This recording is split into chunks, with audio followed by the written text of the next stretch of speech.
uma satisfação, uma alegria estar com vocês e espero, né, atender a contento o que foi programado para a noite de hoje. Então, eu preparei alguns slides, né, para a gente discutir. Isso é uma conversa, então eu gostaria que vocês se sentissem muito à vontade para dialogar comigo, né? Então, eu vou fazer várias provocações aqui, e eu gostaria que vocês, então, dialogassem comigo. Bom, então, eu e a Etienne, a gente se conhece desde idos de 2012, né, Etienne? Lá da Federal do ABC, e para mim é uma grande satisfação, né, ver o seu avanço, o seu progresso, e também, né, a gente se encontrar aqui nessa noite. Então, eu vou falar um pouco das interfaces entre a esperança, a dimensão do tempo e as neurociências em tempos de Covid-19, tá? Então, os objetivos aqui hoje é explorar os processos cognitivos e neurais que subsidiam a resiliência e os recursos de enfrentamento aos estressores. Então, eu dei o título de esperança, mas do ponto de vista acadêmico, científico, né, a gente estuda isso dentro de um construto teórico, né, que bebe da fonte da psicologia, das neurociências. Então, convém que eu tivesse me enveredado pela resiliência, né? Então, eu vou falar sobre isso. Nós vamos discutir as contribuições das neurociências para o enfrentamento dos estressores associados à pandemia Covid-19, até amarrando, né, algumas discussões que nós teremos aqui. E, por último, refletir sobre o papel das emoções e sentimentos e na passagem do tempo como uma oportunidade para o autoconhecimento, fazendo uma reflexão mais filosófica, transcendental da questão. Então, apertem os cintos e vamos lá. Para começar, eu trago aqui uma reflexão de que a esperança, né, é esse farol que ilumina a escuridão. Então, esse aqui é um trecho do livro que eu escrevi recentemente, que vai sair, espero que em breve, né? Se a editora parar de me enrolar, vai sair em breve. Então, esse aqui é um trecho que dá início ao livro, né? A esperança é como se fosse o nascer do sol. É a luz que perpassa as fronteiras, ilumina o chão batido pelas guerras que os homens travaram, sedentos de poder. Então, amanhece essa esperança esplendorosa, né? Que, em certa manhã, resolveu ficar. Então, esse livro é um livro que eu gestei durante a pandemia, né? Eu sempre gostei de escrever, além da produção acadêmica, escrever poesias. E aí eu fiz um compilado dessas poesias e fiz esse livro, Diálogos de Esperança, né? Até, inclusive, tem um canal no YouTube que eu declamo as poesias. E aí, quando a Etienne me convidou para falar aqui hoje, eu falei, bom, eu vou falar sobre isso, porque a gente já está cansado, né, de tantas notícias ruins, da política realmente estar descompassada com a ética, com a vida humana. Então, para além de tudo isso, eu gostaria de deixar uma mensagem, né, e aí amarrando isso com esse debate interessante e instigante que é conversas neurocientíficas. Então, a esperança, né, é um sentimento de quem vê como possível a realização daquilo que deseja, confiança em coisa boa, fé, né? E aí, do ponto de vista da literatura, nós podemos associar a esperança com a confiança, com as crenças, resiliência e propósito de vida. Então, quando nós cremos, quando esperamos que algo bom vai acontecer, provavelmente aquilo pode vir a se tornar realidade, né? Então, um dos teóricos da educação, Paulo Freire, ele fala do esperançar, né? Que é essa esperança que ela se incomoda, ela se indigna e leva a gente para frente, né? Então, do ponto de vista das neurociências, o estudo nesse campo, ele perpassa o estudo da resiliência, né? Muito do que a gente sabe começou-se a ser estudado na década de 70, especialmente pessoas que passaram por eventos traumáticos e conseguiram ter uma trajetória de desenvolvimento saudável, tá? Então, são pessoas que não desenvolveram transtornos do pânico, não sofreram sintomatologias psíquicas por terem passado por esses eventos.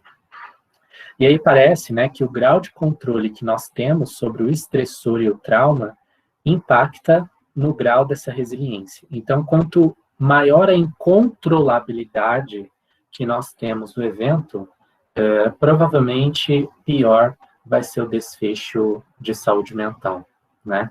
Então, essa percepção de controle, ela também é subjetiva, e aí a gente precisa estudar, né, o indivíduo, o ambiente, e os significados que ele atribui a esse estressor, o que acontece com ele e o que ele vai fazer disso, né? Então, acaba que a resiliência estuda toda essa trama de atores, né, envolvidos. Bom, a resiliência é um conceito emprestado da física que refere-se à capacidade de voltar ao estado original após ameaças, né? É a capacidade que nós temos, então, de nos aprimorarmos diante das dificuldades, né? Ela não é uma característica fixa que atribui-se a um indivíduo, ela é algo dinâmico. Nós passamos por várias situações desafiadoras ao longo da vida e nós precisamos nos adaptar, né? Então, perdemos entes queridos, temos também o nascimento de filhos, netos, casamentos, desenlaces. Então, a nossa vida, ela é muito dinâmica, né? E aí, nós estamos expostos a uma série de eventos. Então, a resiliência, ela também é dinâmica e fala dessa capacidade de adaptação. Eu consigo me adaptar frente a traumas, tragédias, ameaças que causam estresse, né? Vocês conhecem uma pessoa resiliente no meio de vocês, assim? Vocês poderiam falar em uma palavra como vocês veem essa pessoa? Quem conhece uma pessoa altamente resiliente?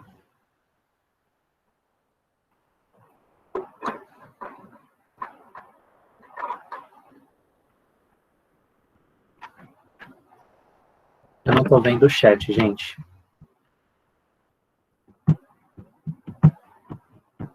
Estão escrevendo aqui.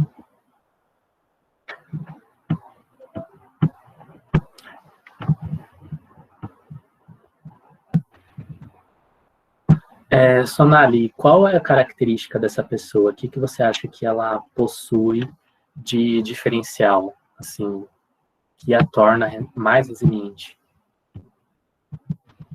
A determinação, né? Então, pessoas resilientes, elas são focadas, né? Geralmente, estruturas do córtex frontal, do processamento cognitivo, estão associadas a essas pessoas.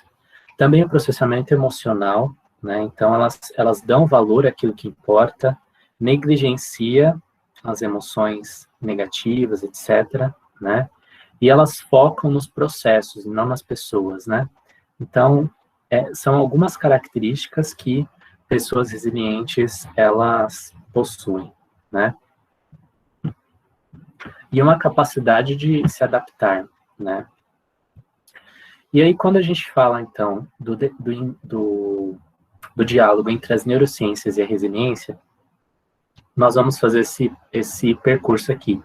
Vamos falar dos recursos pessoais, então, o que essas pessoas têm de diferente, qual é o impacto do ambiente e do ciclo vital, e aí nós vamos passar aqui desde os mecanismos moleculares, a genética e as redes e o processamento neural, né, de alguns componentes que fazem parte da resiliência.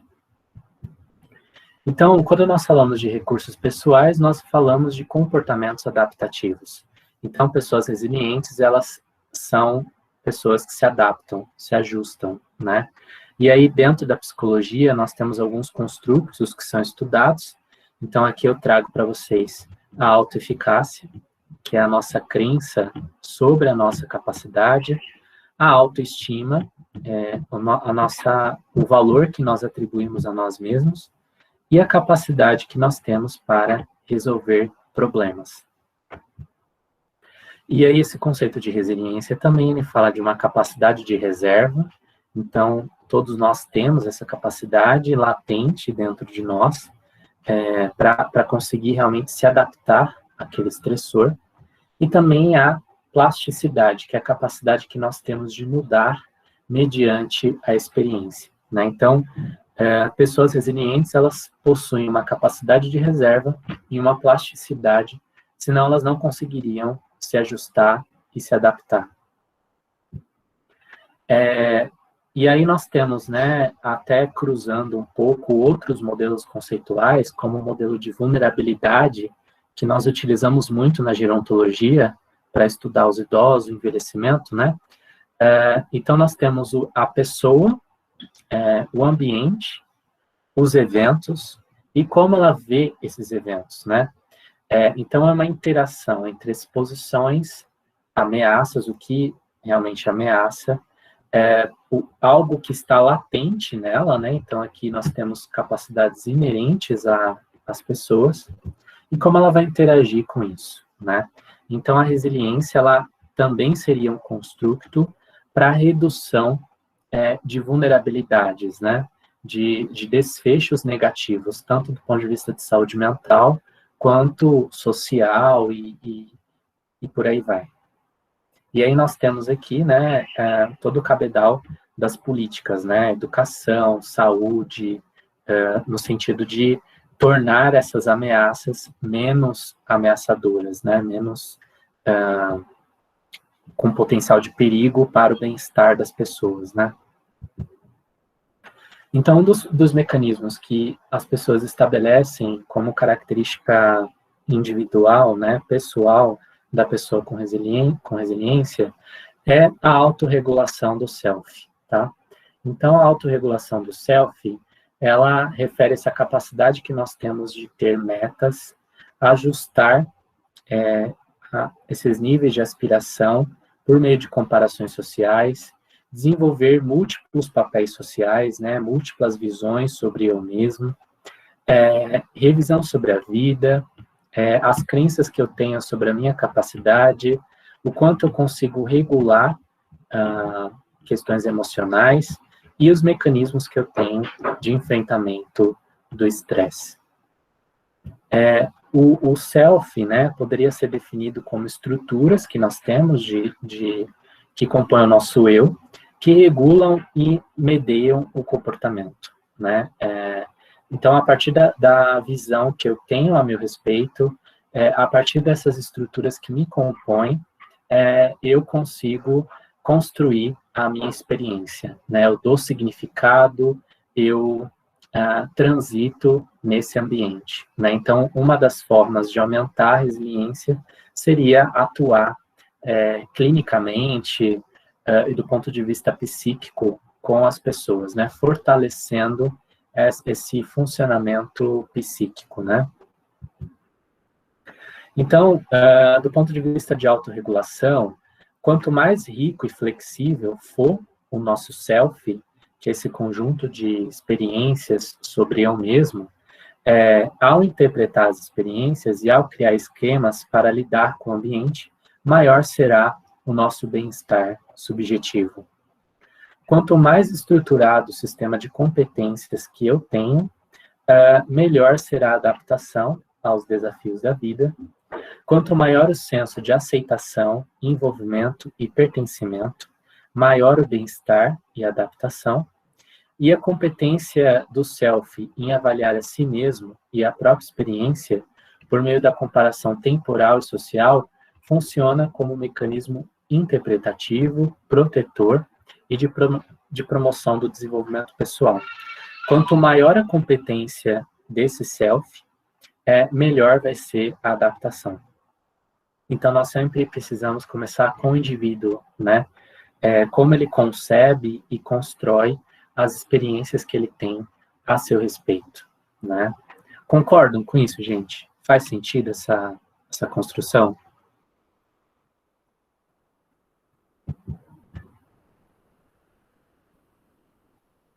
Boa noite. Sim.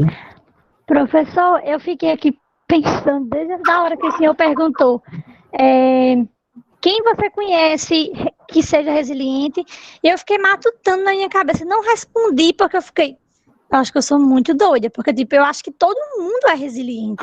Não sei se eu estou totalmente errada, mas eu acho que todo mundo, em algum momento da vida, ou talvez até na maioria deles, precisa exercer essa resiliência. Não sei se eu estou errada. Se eu tiver, o senhor, por favor, explique aí. Isso mesmo, é isso mesmo. Todos nós somos em algum grau, né? Precisamos lançar a mão dessas coisas para sobreviver, para se adaptar, né? A vida é dura, enfim. Então, é isso. Todos nós somos.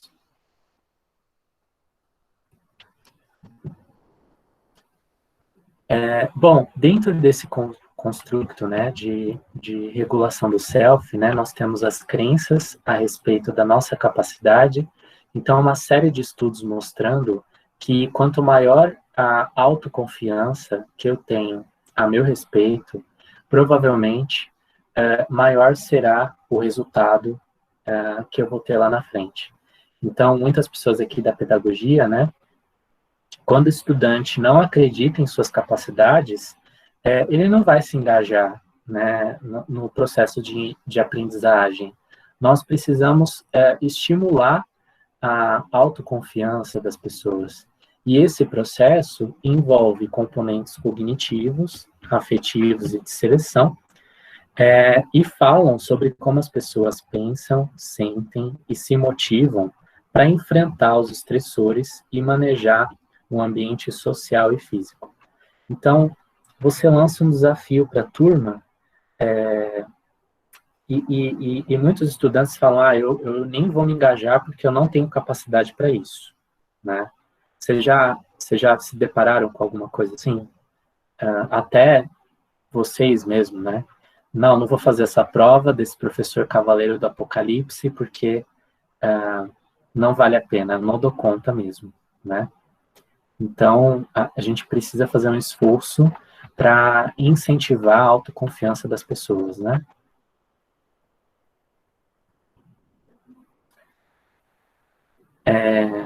Tudo bem até aqui? Alguma questão? Professor, eu queria fazer uma pergunta. Por Pode falar, favor. professora. Se quiser falar, Tiene. Não, eu só ia fazer aqui um parênteses, porque isso acho que a Daiane também, porque eu vou falar aqui da Daiane, né, porque a Daiane comentou. Eu tinha um curso de Fundamentos da Neurociência e a gente percebeu que muitas pessoas começaram a desistir por conta da prova. E a Daiane chegou e falou, gente, que isso, né, eu já tinha gastado toda a minha argumentação, e a Daiane que entrou falando, que isso, por que vocês estão desistindo? Não é assim, a professora tenta, né, tenta para falar, antes de falar que é difícil, que não sei o que, tenta, né. Sim. Então, eu passei muito por isso ultimamente, né, Daiane? Pronto, agora eu queria fazer uma pergunta sobre a questão da resiliência que tu falou.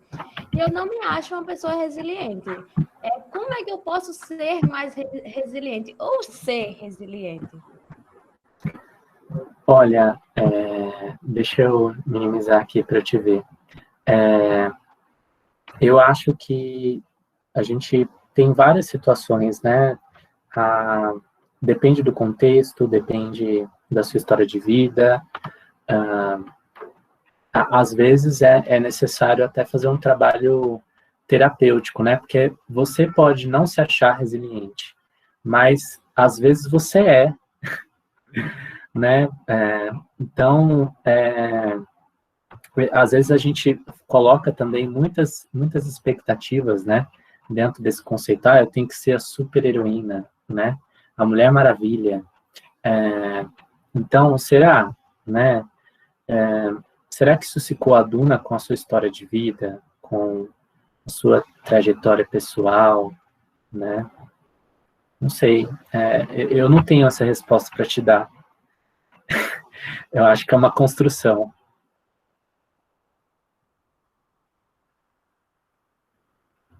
Faz sentido isso para ti?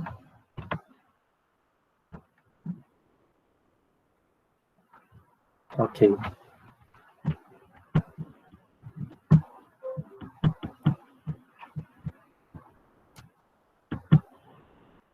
Bom, qual é o papel do ambiente, né? E como esse ambiente interage com o ciclo vital, com o nosso processo de desenvolvimento?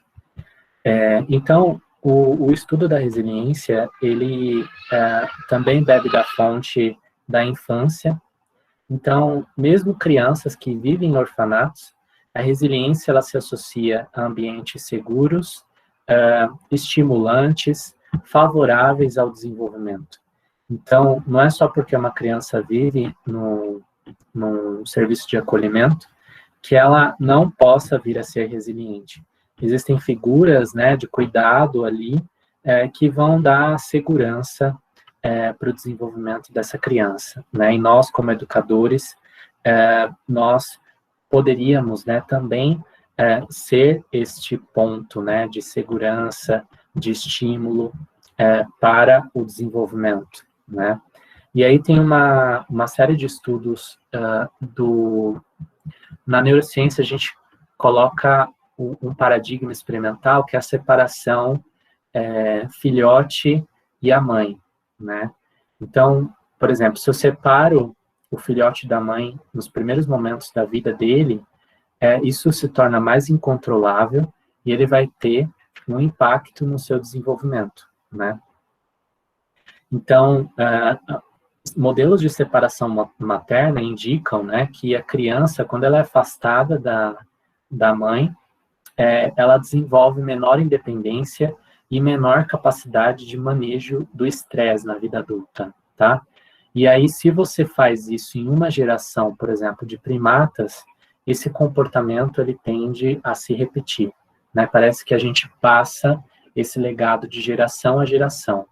Então, alguns estudos já estão investigando, por exemplo, depressão, e vendo as influências que seu avô teve desde a gestação até o nascimento, e aí isso vai passando até chegar em você, né?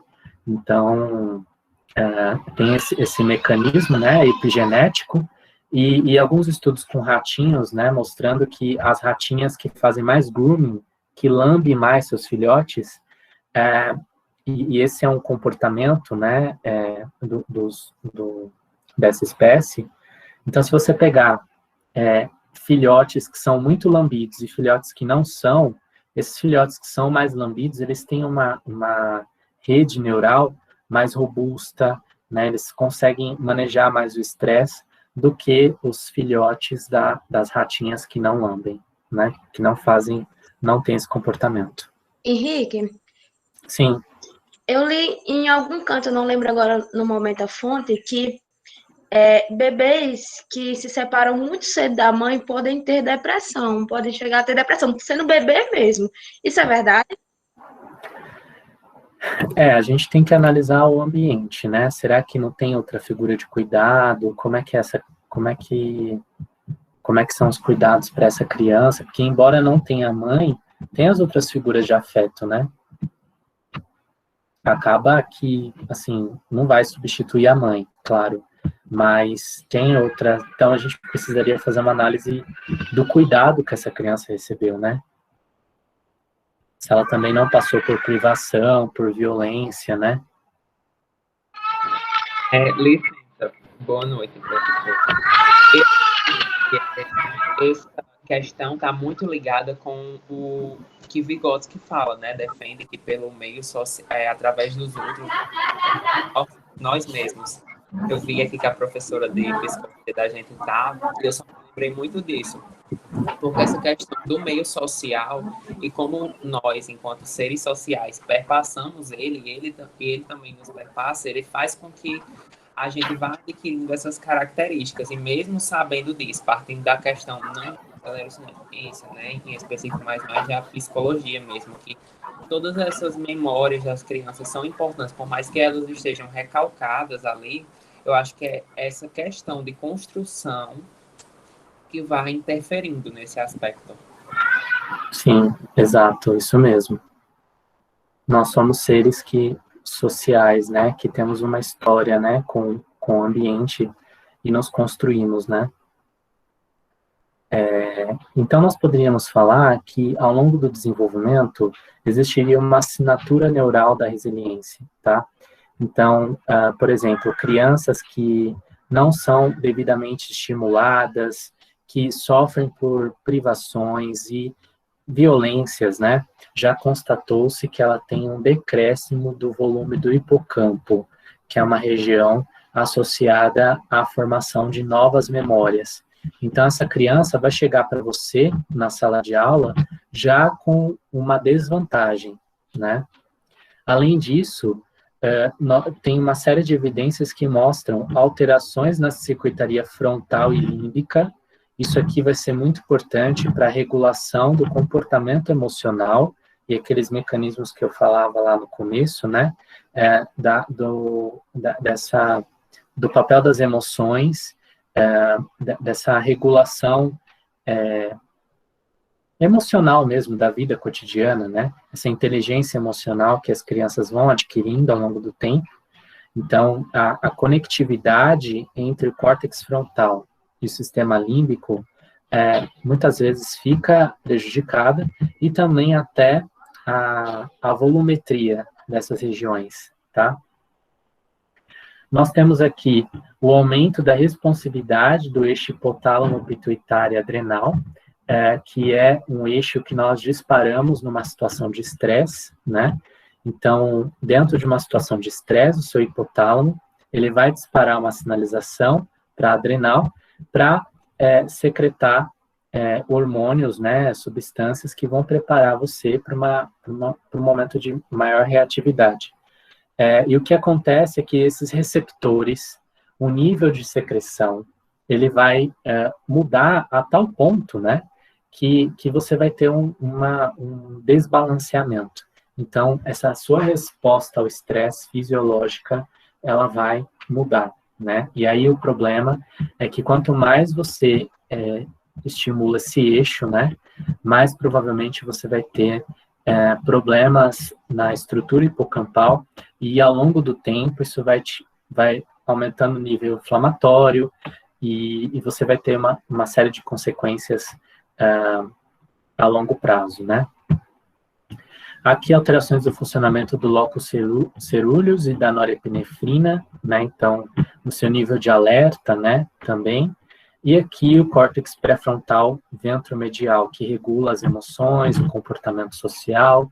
Então, vocês notam que, do ponto de vista de funcionamento e estrutura, nós temos aqui uma série de regiões cognitivas, emocionais e que atuam na resposta a esse estresse, né?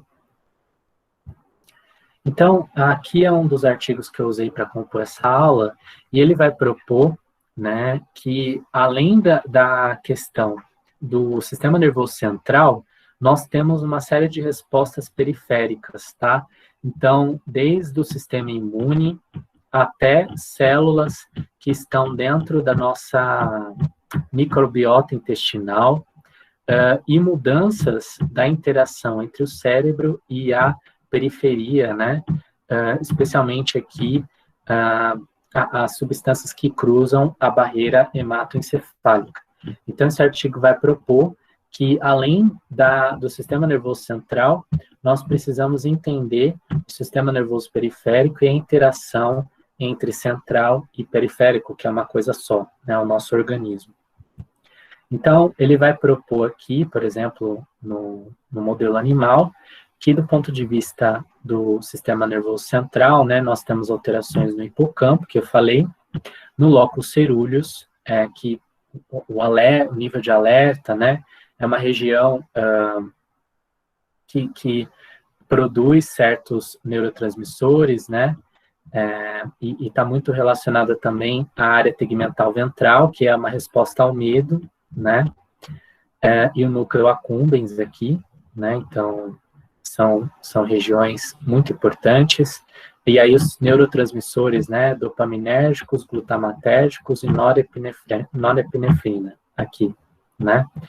E aqui nós temos as respostas periféricas, né? O sistema imune, então as interleucinas, que são respostas inflamatórias, tá? E aí aqui ele coloca suscetibilidade ao estresse e resiliência. Então é sempre um balanço, né? Aqui a microbiota intestinal e aqui a resposta adaptativa a longo prazo, né? Então, as crianças que recebem mais abraço, que são mais afagadas, isso mostra que você tem um aumento da secreção de ocitocina, o prazer, né, que você tem de ser afagado. E aí eu acho que uma das coisas mais ruins nessa pandemia é não poder abraçar, né? Porque a gente sempre, eu por exemplo, gosto de abraçar, né, tal, e a gente sabe que o abraço, né, essa secreção de ocitocina, ela vai estimular também a resposta imune, né? Então, são questões aí para a gente discutir. Por outro lado, né, nem todos os eventos adversos são ruins. Isso depende da pessoa, do contexto, da genética, né? Então, crianças que conseguem enfrentar eventos adversos na infância, parece que nem tudo é ruim, elas colhem alguns benefícios na idade adulta, né?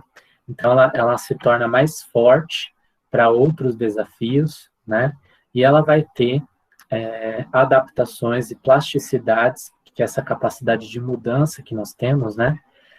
Então, do ponto de vista neural, parece que, a depender do estímulo, né, essa criança, ela vai ter uma robustez, né, do córtex pré-frontal ventromedial, né, melhor controle cognitivo, comportamento exploratório. Isso aqui é um modelo animal, né?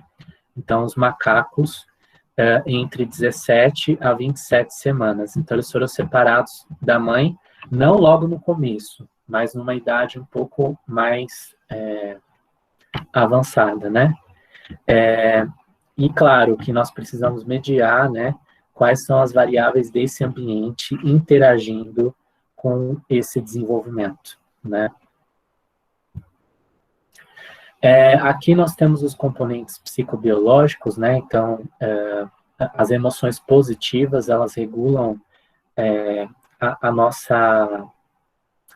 como nós atuamos diante dos estressores, tá? Então, se você mesmo está numa situação ruim, mas a depender da sua visão e da disponibilidade que você tem de suporte, dessas emoções positivas, né, você consegue se ajustar maior se ajustar melhor e ter comportamentos adaptativos, né, e aí com base nisso, a sua fisiologia vai mudar também, né, você vai ter menos ativação daquele eixo hipotálamo pituitária adrenal, menos reatividade cardiovascular e também melhor saúde física, menores reatividades inflamatórias, neuroendócrinas e menor uso dos serviços de saúde, né? Então, a visão que nós temos sobre um problema, ela modera muita coisa, né? E aí nós precisaríamos, né, reavaliar esses problemas no sentido de ter uma flexibilidade, uma ressignificação. Então, quando a gente fala, né, da autorregulação do self, nós estamos falando, em parte, do sentido, né, que nós atribuímos para aquilo, dos papéis sociais que eu tenho, dos significados que aquilo tem, né? Um dos teóricos que estudou muito resiliência foi o Viktor Frankl. Não sei se vocês já leram alguma coisa dele. Alguém aqui já leu algum livro, alguma coisa? Não, pelo menos eu não conheço, nunca ouvi falar. O Viktor Frankl foi um psiquiatra que ele viveu parte uma das partes mais tristes da nossa história, né, que foi o campo de concentração. E aí ele propõe, né, ele tem uma série de livros que eu recomendo bastante a leitura. Depois que eu li esses livros, eu mudei um pouco a minha parte da minha concepção, né, sobre a vida. E ele fala, né, que é preciso encontrar o significado pessoal mesmo diante de uma tragédia. Então, pessoas que passaram por experiências catastróficas, né, se elas atribuem um significado para a vida delas, elas conseguem sair daquilo. Então, sofrer, para Viktor Frankl, precisa ter um sentido. Se você sofre sem sentido, parece que o sofrimento ele é maior, né? Então, ele fala que nós precisamos encontrar esse sentido para a vida. E aí nós temos o nascimento da escola da logoterapia, né? E aí ele propõe que essas narrativas traumáticas, elas podem ser transformadas e inseridas num contexto encadeado e com significado. E a partir disso a pessoa tem condições de seguir a vida, né? De caminhar, né? Faz sentido isso, gente? Com certeza. Faz sentido, sim. Inclusive, né, assim, eu não sei se eu poderia falar, mas voltando para o lado católico, né, a igreja, ela fala que você não deve perguntar o porquê, mas para que eu estou passando por essa situação, para que haja uma melhora de vida, um up, né? Você ter sentido esse sofrimento, esse sacrifício, para que haja a celebração mais na frente, na vitória, né? Mas Exato. É mais ou menos assim que eu consigo entender. No livro dele, ele coloca que no campo de concentração, né, e nos relatos que ele atendeu, pessoas que tinham alguém que esperasse elas aqui fora, ou que elas tinham planos e projetos aqui fora, elas conseguiam sair mais do que pessoas que não, né? Então, parece que ter um objetivo na vida, ter um significado, um propósito firme de vida, isso nos dá um combustível, né, para enfrentar as dificuldades que se apresentam no nosso caminho, né? E aí, falar o para quê, né? Para quê? Para eu me transformar, para eu me tornar uma pessoa melhor, né? Então, eu atribuo sentido a esse sofrimento, né? E aí eu destaco aqui para vocês pessoas que têm diferentes estilos de enfrentamento, né? Então, tem pessoas que têm um estilo de enfrentamento aos eventos mais ativo, que ela vai lá e muda a situação, né? Então, aquela professora chata que pega no pé, né, como a Etienne. E brincadeira, a Etienne é um doce de pessoa, né? Ela não pega no pé, né? Mas você pode resolver conversar com a professora, né? Professora, pega mais leve na prova, né?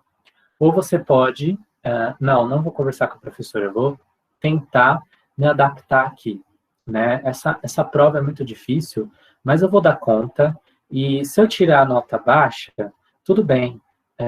Isso mostra que eu preciso estudar mais mesmo, então eu diminuo a valência emocional que eu atribuo ao problema, né? Então, muitas vezes você não consegue resolver o problema, então você vai olhar para dentro, você vai ter uma resposta, um enfrentamento mais passivo. Isso não significa que você não esteja enfrentando o problema, você só está mudando de estratégia, né? Então, vários eventos são incontroláveis, não dá para controlar, né? Então, uma doença física, essa pandemia, por exemplo, o que a gente pode fazer para mudar, né? Muitas vezes não vai dar.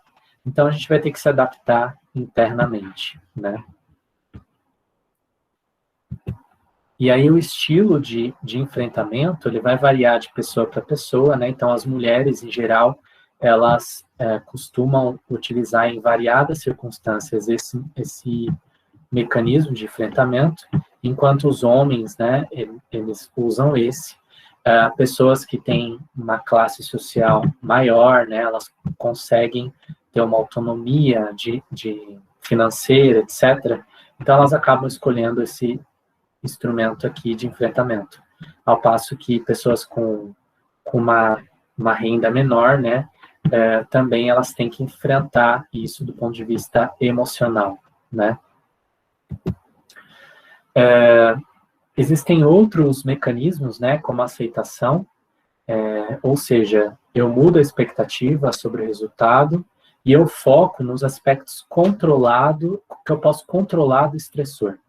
Então, pessoas resilientes, elas são focadas, né, e elas tentam fazer o que elas podem, né, não ficam pensando se, não. Aqui nós temos uma assertividade, né, e aí pessoas que aceitam mais os problemas, né, elas teriam menos transtornos do pânico, né, e melhor saúde física e mental, né. E aí também elas conseguem, parece que enfrentar melhor os medos, tá? Então, uma estratégia de enfrentamento ativa que muda o problema, parece que ela está associada com uma mudança na circuitaria límbica, né, que regula essas emoções e essa valência de medo, né, e aí nós ressignificaríamos também os eventos e todo o contexto dele. Um outro mecanismo importante é o humor, né? Então, o humor é uma estratégia de enfrentamento passiva. Então, muitas vezes a gente lança mão do humor para suavizar um pouco os problemas, né? Então, conta uma piada, né? Tenta ver a questão de uma forma mais positiva para levar a vida. E aí, pessoas humoradas, né? Elas atraem mais pessoas e isso acaba sendo uma estratégia de enfrentamento interessante, porque você tem suporte social, você consegue apoio, e aí esse apoio, ele vai também se associar às redes de recompensa dopaminérgicas, né? Então, quando a gente fala de prazer, nós estamos falando de dopamina. Então, ter uma rede social maior e dar risada é importante nesse sentido. Sabe aquela coisa assim, você não tem o que fazer, e aí você senta na sarjeta e fala, pelo amor de Deus, me dá um conhaque com uma catuaba selvagem e um charuto para eu fumar, porque eu não tenho o que fazer, né? Então, é o humor, né? Então, no doutorado, a gente funcionava mais ou menos assim, né, Etienne? Tinha matérias que a gente tinha que usar o humor, né? Porque não podia mudar, né? Eu colocando a Etienne aqui numa situação embaraçosa. Imagina. Ainda mais com o orientador que eu tive, é o que eu mais queria. A catuaba. Deve ser mais o quê? E um conhaque, né? Socorro. Ai, gente. Bom, aqui nós temos outros mecanismos, né, que favorecem essa resiliência. Então, atividade física, justamente para tornar o seu corpo mais adaptativo ao estresse, né? O suporte social, que é importante, as relações de apoio, a família, né, o contexto que essa pessoa vive. O altruísmo, né, então, muitas pessoas que são altruístas, que são mais caridosas, elas têm uma maior ativação do estriado ventral, que participa do sistema de recompensa. São pessoas que são mais engajadas em programas de voluntariado, então elas procuram um sentido para a vida delas, auxiliando os outros, né? Isso acaba ajudando ela a enfrentar os próprios problemas. E aqui a espiritualidade, né? Então a gente sabe que a espiritualidade, ela se associa ao sistema serotoninérgico, né? Especialmente esse receptor aqui, que é um dos receptores serotoninérgicos, que atuam no núcleo da RAF, hipocampo e neocórtex, né? Então muitas pessoas falam, eu não preciso nem de droga, a própria oração e a meditação já me prepara para todos os desafios da vida, né? Então, isso aqui faz algum sentido, porque atua, né, nessa reatividade nossa ao estresse, né? O nosso humor melhora, a nossa concentração e tudo mais. Bom, quais são os marcadores moleculares? Então, nós temos vários marcadores, né, que atuam nessas redes que eu falei para vocês, área tegmental ventral, aqui, hipotálamo, o eixo dopaminérgico, né, o hipocampo, que está em algum lugar por aqui do temporal. Então, na verdade, é uma circuitaria que nós temos, né, aqui o córtex frontal. Então, eles se retroalimentam, né?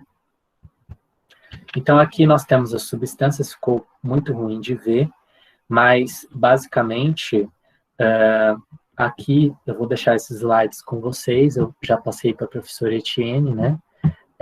Então, nós temos as substâncias, o efeito delas no sistema nervoso, né? E aí, essas substâncias, elas vão favorecer ou dificultar o desenvolvimento de psicopatologias, né? Então, por exemplo, o cortisol, que é uma substância relacionada ao estresse, né?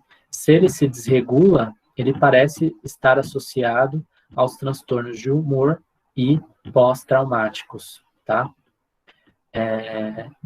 Aqui a serotonina, a baixa na serotonina, ela predispõe à ansiedade e à depressão.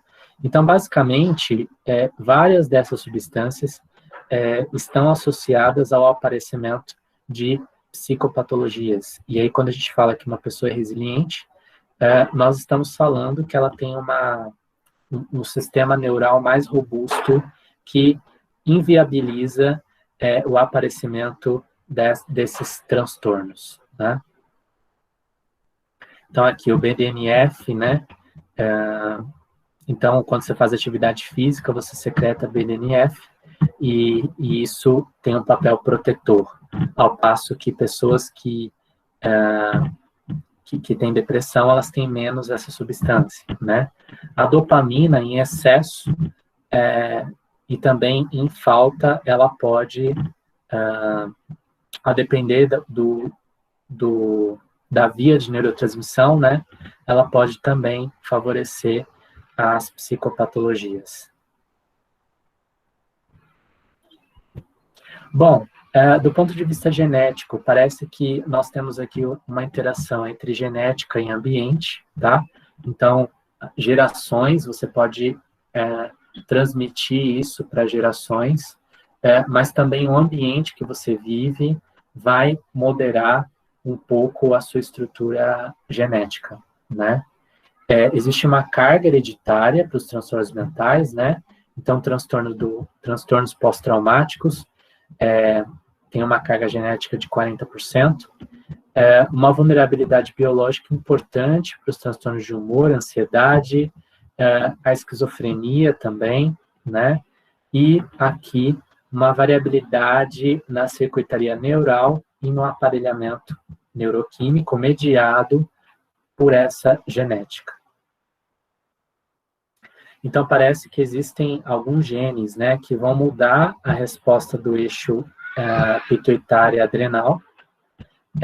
Então, são dois grandes grupos de genes, né, que são receptores do glicocorticoide, tá? Então, que vão, de alguma forma, interagir com esse cortisol na corrente sanguínea, aumentando essa resposta e a sensitividade.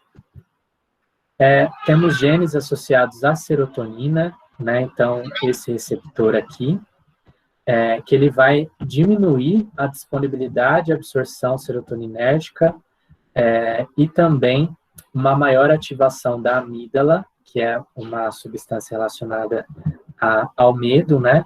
E a redução da atividade do córtex anterior cingulado face a um estímulo ameaçador, né? Então, o córtex anterior cingulado, ele faz parte da nossa consciência interna, né? Esse diálogo que nós temos. Então, nós temos essas influências aqui. Nós temos também o papel da noradrenalina e dopamina, né?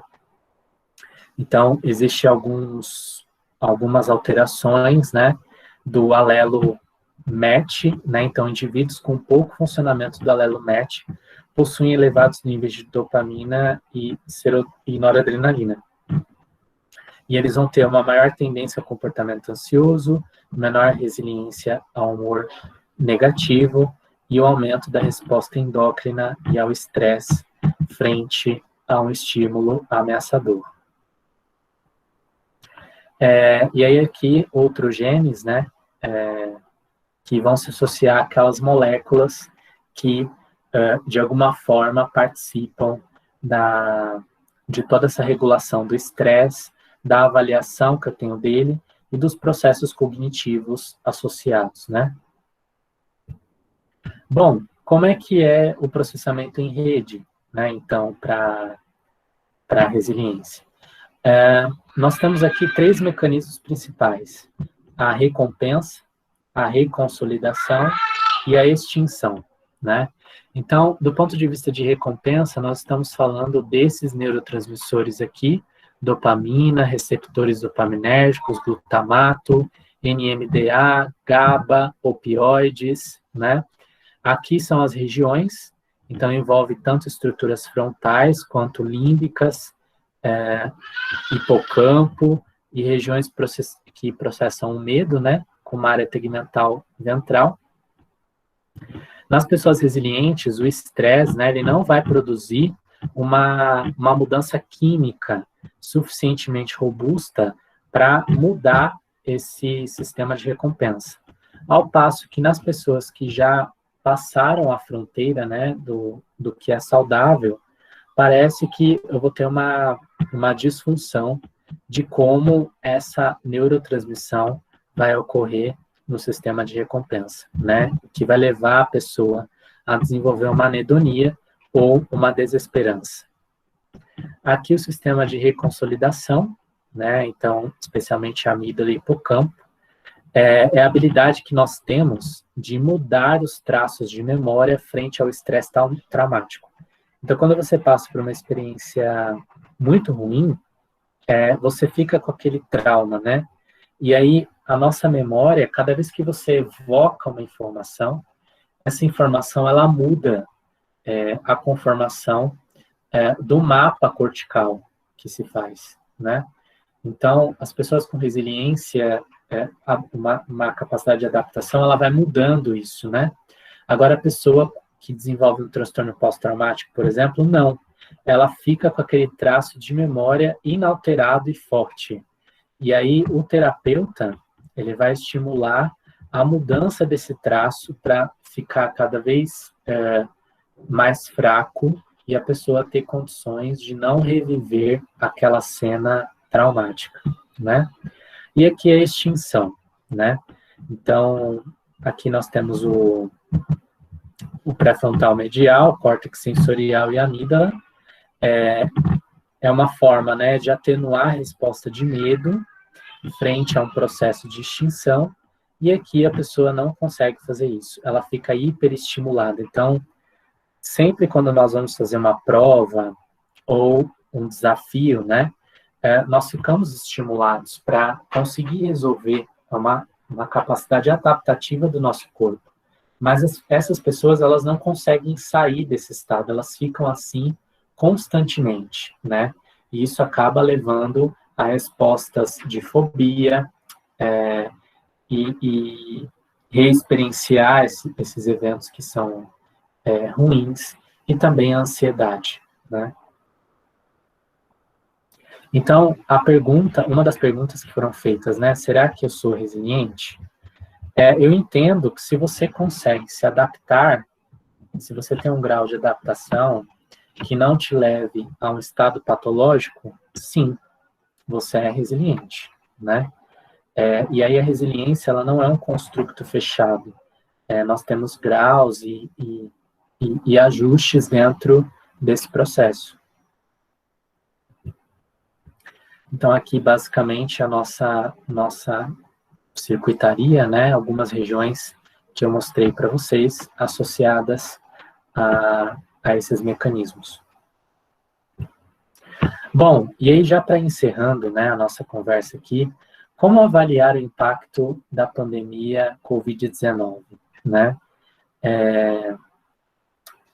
Covid-19, ela veio desafiar a gente uma série de questões, né? Os nossos valores, nossas crenças, ameaçando a renda das famílias, coisas que nós não podemos controlar, né? Entes queridos que foram hospitalizados, né?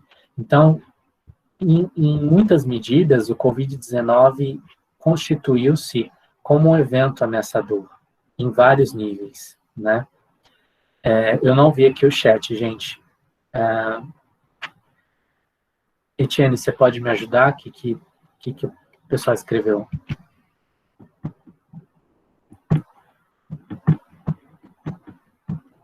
Ok. Tá. Beleza. Bom, então aqui nós temos um paper, né, que saiu no jornal de psiquiatria na Ásia, mostrando que o COVID, ele cursa com alguns sintomas neurais, né, então as pessoas que tiveram COVID, né, elas podem ter alguns sintomas a longo prazo, né, então essa inflamação associada à doença, essa parte da hipóxia, né, que muitas pessoas sentem ao não conseguir respirar. Então, o que ele fala é que, por exemplo, o delírio que a pessoa pode vir a ter, sintomas neuropsiquiátricos, eles podem vir a ser prevalentes dentro das pessoas que desenvolveram o COVID, né? Aqui esse outro artigo, publicado no Jornal de Psiquiatria Europeia, eles colocam 5 dicas, né, para a gente, de alguma forma, lidar com a pandemia. Então, estabelecer limites para essas respostas de estresse, né, então fazer uma autoanálise e acabar, assim, desconectando um pouco de notícias, né, que a gente chama de infodemia, né, então fica cada vez mais bombardeando a gente de notícias, atuar um pouco no suporte social, né, então falar com pessoas que você gosta, videochamadas, evitar a solidão, né, e olhar para sua rede de suporte social, e até você também ajudar as outras pessoas, né, porque afinal de contas, por mais que você seja resiliente, ninguém está muito bem com essa situação, né? Manter o seu ritmo usual de vida e aí ser um pouco generoso com você, né? Que você mudou a sua rotina, então você tentar fazer ajustes, né? E não se cobrar tanto. Focar nos benefícios do isolamento, isso tem alguns benefícios, né? Então, e hoje, por exemplo, a gente está fazendo essa aula online. Então, eu imagino que antes a gente não ia fazer, né? Então, existem alguns benefícios também. Não só tem coisas ruins, né? E aqui, procurar ajuda, né, profissional. Se você está realmente com alguma dificuldade, você está vendo que sua saúde mental está deteriorada, né, procure a universidade, tenha os sistemas de apoio, né, então não hesite em procurar ajuda, né, isso é muito importante, a gente não pode brincar com a nossa saúde mental. Henrique? Oi, pois não. Licença, eu tenho uma dúvida. Que era sobre os sintomas que você falou a longo prazo do Covid. Quem já teve, claro. Eu estava me recordando agora de uma aula que a gente teve com a professora, que ela falou que, não sei se ela tinha pesquisado, tinha lido, enfim, ela falou que o Covid também afetava no esquecimento. E quando ela estava falando isso, eu me identifiquei, porque eu fui prestar atenção, que eu tive também. Depois disso, eu percebi que eu estava bem mais esquecida. Aí minha pergunta é, isso é a longo prazo? A gente pode melhorar disso? Ou, não sei, vai continuar com isso? Porque até alguns cheiros, eu já tô boa, já passou, mas determinados perfumes, determinada comida, não tem o mesmo cheiro que antes tinha. Sim. Esse paper aqui, ele vai propor, porque o Covid nós estamos entendendo ainda como é que é esse vírus e qual é o mecanismo dele. Mas esse artigo ele vai documentar alguns efeitos, né, a longo prazo.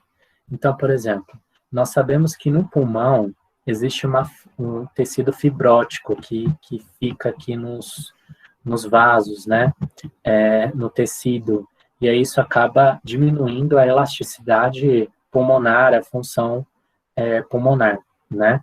Então, você vai ter que fazer aí, muitas pessoas têm que fazer fisioterapia pulmonar para conseguir reaver algumas funções, né. E do ponto de vista neural, o que acontece? O vírus, ele entra aqui pelo bulbo olfatório ou pela barreira hematocefálica, né? Tem um eixo do vírus que acaba se conectando com o sistema ACE, né? Que é angiotensina. É o mecanismo envolvido no sangue, na circulação, né? Então, ele acaba cruzando a barreira hematocefálica, que é uma proteção robusta que nós temos no sistema nervoso central, e aí, chegando aqui, o que ele faz, né? Ele vai promover a morte celular por vários mecanismos, né? E tanto secretando pela secreção inflamatória que o seu corpo tem, quanto gerando mudanças aqui celulares, né? Então, ele vai levar a uma desmielinização e você vai ter uma morte celular aqui, você vai perder neurônios, né? Então, o que acontece? Do ponto de vista agudo, são alguns sintomas que você falou. Então, a agnosia, a pessoa não consegue sentir mais cheiro, né? Dissosmia, algumas pessoas desenvolvem crises epilépticas, derrame, depressão, e aqui os efeitos crônicos, né, dessa exposição, claro, que depende de pessoa para pessoa, da idade, do sistema nervoso como estava antes, mas aqui tem efeitos crônicos, né, Alzheimer, Parkinson e esclerose múltipla. Mas nosso sistema nervoso, ele tem uma capacidade de reserva muito grande, uma plasticidade enorme. Então, você é jovem, e provavelmente você vai reaver essas questões. Mas se você notar que não está melhorando, aí seria o caso de procurar um neurologista, né, para fazer uma anamnese, e aí você vai precisar ver também, assim, se isso está te afetando muito, né, se você pode usar estratégias para compensar isso, né. Eu não sei se eu respondi sua pergunta. Respondeu sim, obrigada. Bom, então, indo para o encerramento da nossa conversa, da minha exposição, né, como empreender o tempo ao nosso favor, né? Então, eu trago aqui uma reflexão filosófica que existe o Cronos e o Kairos, né? O Cronos, na mitologia, ele é implacável, né? Ele é devorador, ao passo que o Kairos é o tempo subjetivo, é o tempo que nós atribuímos uma construção, né? Então, nós que trabalhamos com envelhecimento, acreditamos que temos que atribuir vida aos anos. Então, que nesse momento possamos de fato valorizar aquilo que importa, e então transformar esse tempo mais numa dimensão do Kairos do que do Cronos. E aí, quais as oportunidades que nós temos, né? Especialmente, a gente falou de tantas tantos mecanismos, né, de autorregulação, de regulação emocional, enfrentamento de problemas, né, isso tudo abre janelas para uma autoanálise, né. Nós estamos atualmente separados, mas conectados, né, e muitas vezes conectados conosco mesmo. Então, somos convidados a fazer uma imersão para dentro da gente, né? E aqui eu trago para vocês a flor de lótus, né? Que muitas religiões têm essa flor como uma representação da divindade, do renascimento, de colocar para fora o nosso potencial, né? A flor de lótus, ela abre pela manhã, fecha pela noite, vive no pântano, mas ela não se suja de lama, né? Ela irradia, né, beleza, provavelmente ela está fazendo o melhor que ela pode com as condições que ela tem, né? Ela vive em condições adversas, mas mesmo assim ela resplandece beleza, né? O convite que eu faço é a mesma coisa para nós. Mesmo em condições adversas, nós podemos estabelecer sentido para as nossas experiências, podemos enfrentar os problemas, podemos extrair de nós o melhor que nós podemos, né? Nessa viagem para dentro, né? Então é isso, aqui eu deixo para vocês meu Instagram, que hoje é a mídia que a gente usa mais, né? Meu e-mail, tem um canal no YouTube, que eu coloco minhas poesias, se vocês quiserem me seguir lá também. E aqui, só para a gente, antes das perguntas, né? Eu gostaria que algum voluntário lesse para mim essa produção poética. Eu posso ler. Estão me ouvindo? Vocês já conseguiram me ouvir? Sim. Sim. Bendita esperança. Olha ela, quem vem, a iluminar a escuridão. Silenciosa feito aurora, radiosa a nascer ao coração. Nobre dama, dissipa a cupidez do homem, desfaz toda a trama, limpa a sordidez dos que ainda não valorizam a vida humana. Eu sei que tu habitas em mim, e entre tantas mazelas floresce feito jasmim, resplandece nos sonhos do porvir, és a bendita esperança, cujos raios se vão ao longe, afaga o ancião e a criança, bondosa mensagem de vida e calor.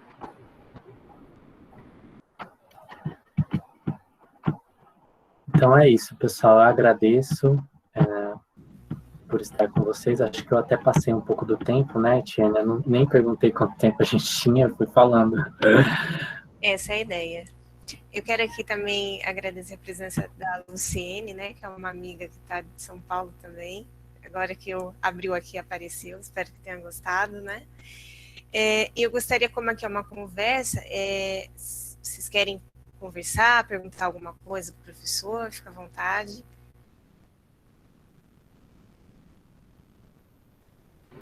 Eu queria dizer para o professor, primeiramente, boa noite, professor, meu nome é Neilza. E a sua palestra foi muito, digamos assim, importante, porque ultimamente a gente só tem pensado em tudo que a gente tem que fazer, em todos os problemas que essa pandemia trouxe para a gente, e nos fazer olhar com outra perspectiva, com outros olhos, digamos assim, e tirar, digamos assim, pelo menos uma coisa boa de tudo isso, é muito importante. E o seu poema, eu gaguejei algumas vezes, eu peço até desculpas, mas é porque enquanto eu estava lendo, eu estava pensando, e ao mesmo tempo, sabe, veio um misto, digamos assim, de emoções. E eu acredito que a palavra esperança, ela nunca teve tanto significado quanto está tendo agora. E eu acredito que todo mundo estava precisando um pouquinho disso. E muito obrigada. Era isso que eu queria dizer. Henrique, você pode perceber que a Eneise, né, que acabou de falar, ela é minha bolsista de iniciação científica do curso de pedagogia, mas você já viu uns cérebros atrás dela, né? Eu não sei por que isso acontece. Ela disse que eu estou criando os monstrinhos. Tem ela e o João. Gente, mais algum comentário? Alguém que queira fazer uma pergunta, fazer uma colocação?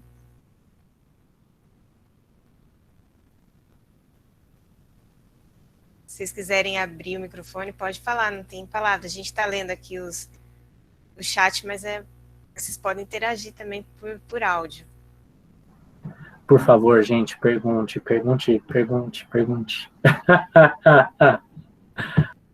Pergunta porque assim, Henrique, eles não falam e depois quando termina, aí, professor, aquilo que o professor falou, eu falo, né, eu não vou mais responder nada.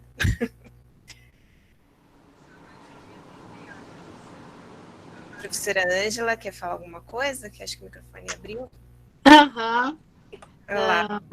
Eu gostei muito da abordagem, né, que o Henrique trouxe, porque eu também tenho me interessado muito por este assunto das emoções, de como isso acontece.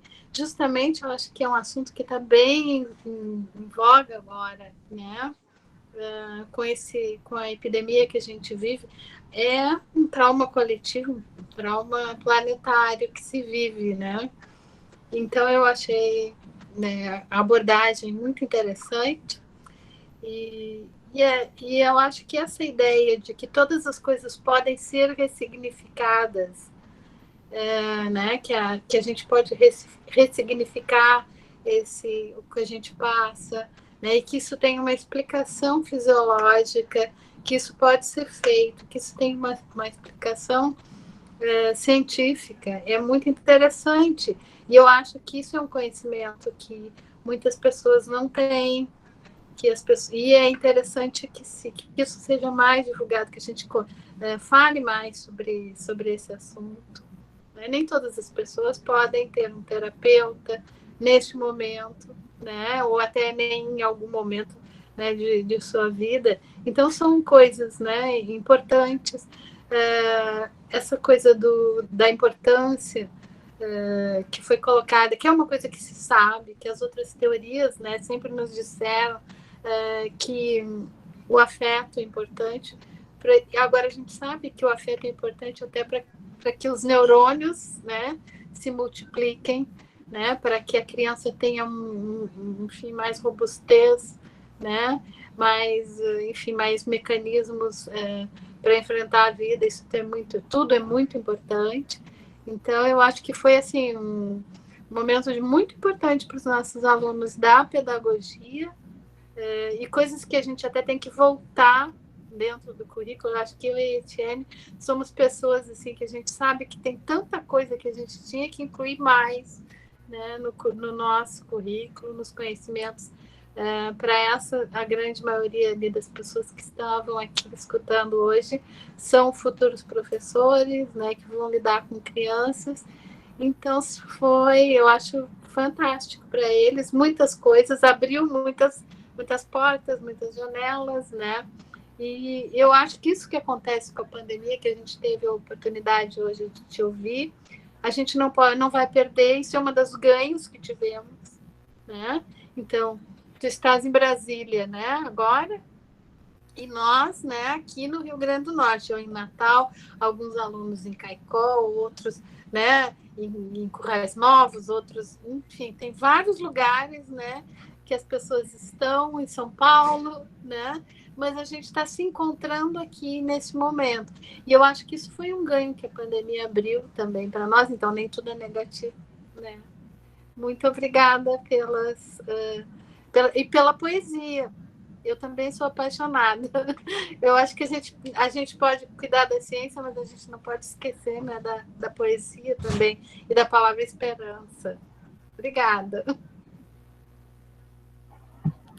Eu acho que, professora, a gente vai demorar um tempo ainda, né, até para se ajustar, porque a pandemia ela trouxe muitas questões, aprofundou as desigualdades sociais mediadas por gênero, né? Então as mulheres elas tiveram um decaimento de oportunidades da renda, né?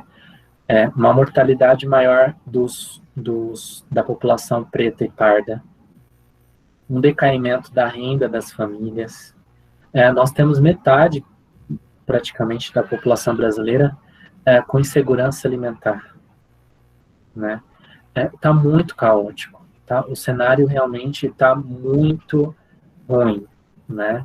Então, toda essa minha insatisfação, essa minha coisa, estou tentando canalizar para algo realmente criador, né? Então, agora esse livro que eu terminei, agora eu estou escrevendo um outro livro não científico, que são mensagens, né, de autoajuda, conhecimento.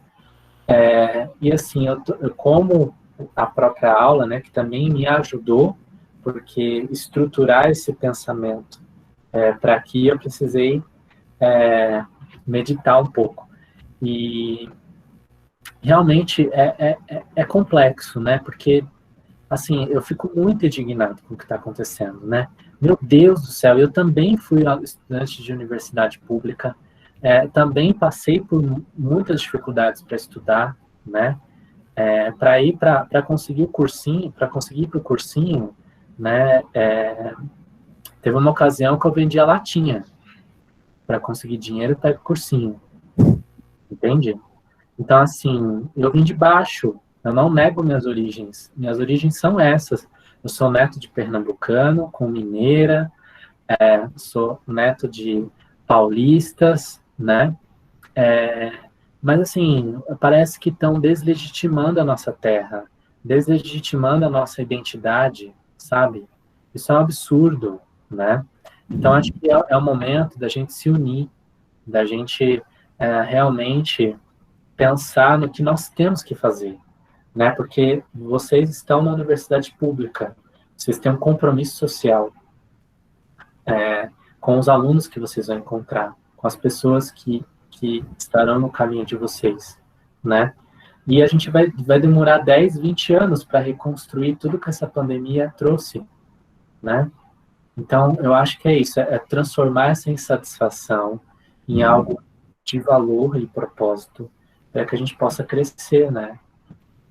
Sim, e uma coisa que eu sempre comento e faço questão de reforçar aqui, é que a gente, quando está no doutorado, parece que tem horas assim que o mundo se acaba, que você não vai sobreviver, que não tem um amanhã. E eu lembro de alguns dias que eu passava a noite no laboratório, e eu querendo desistir de tudo, jogar tudo para o alto, e o Henrique então olhava para mim e falava assim, calma, Etienne, pensa no que a gente está fazendo, como que a gente vai devolver isso para a sociedade, né? Se você pesquisar aqui, eu vou achar, acho que era um polímero para o mal de Parkinson, não me lembro muito bem que ele estava pesquisando, como que eu vou impactar a vida das pessoas, e você pesquisando aí como o cérebro aprende matemática, como que você também vai impactar.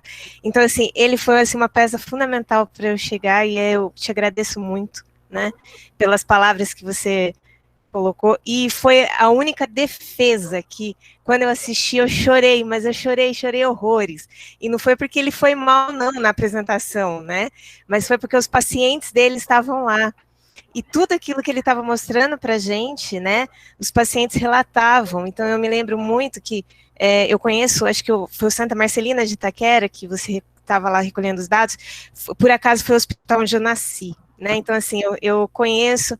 É um hospital que é numa ladeira, e os pacientes falavam que quem tem o mal de Parkinson, eles travam na ladeira, não sobem, e que o Henrique descia para ir encontrá-los, né? Então, assim, eu chorava, mas o paciente... Porque, assim, uma coisa é ver ele apresentando a pesquisa dele, outra coisa é ver a perspectiva dos pacientes falando, né?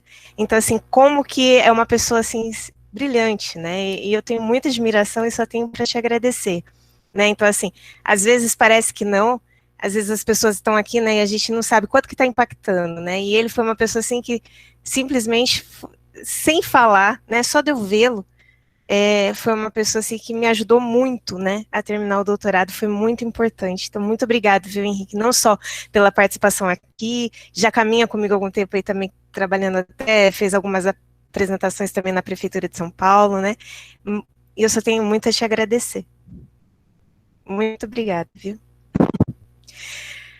Bom, gente, então é isso, né, eu quero agradecer ao Henrique, a ideia é justamente essa, né, que o evento dure 1h e meia no máximo. Então, eu quero agradecer a participação de todos. Lembrando que na próxima terça a gente vai ter a apresentação da professora Ângela, né, que vai falar sobre neurociências e educação. E aí vai ser uma outra conversa neurocientífica. O link continua o mesmo, mas óbvio que todo mundo que está inscrito, eu acabo mandando sempre lembrete, tá certo? Então, eu agradeço muito, o professor Henrique colocou lá que vai enviar todos os textos para mim, e eu vou dividir com vocês têm o meu contato, se alguém não está na lista ou não recebe e-mail por algum motivo, entre em contato comigo, tá bom? Então, muito obrigada, gente, até mais, obrigado por tudo. Muito obrigada, Henrique, mais uma vez, tchau. Tchau, gente, obrigado. Tchau, tchau. Tchau.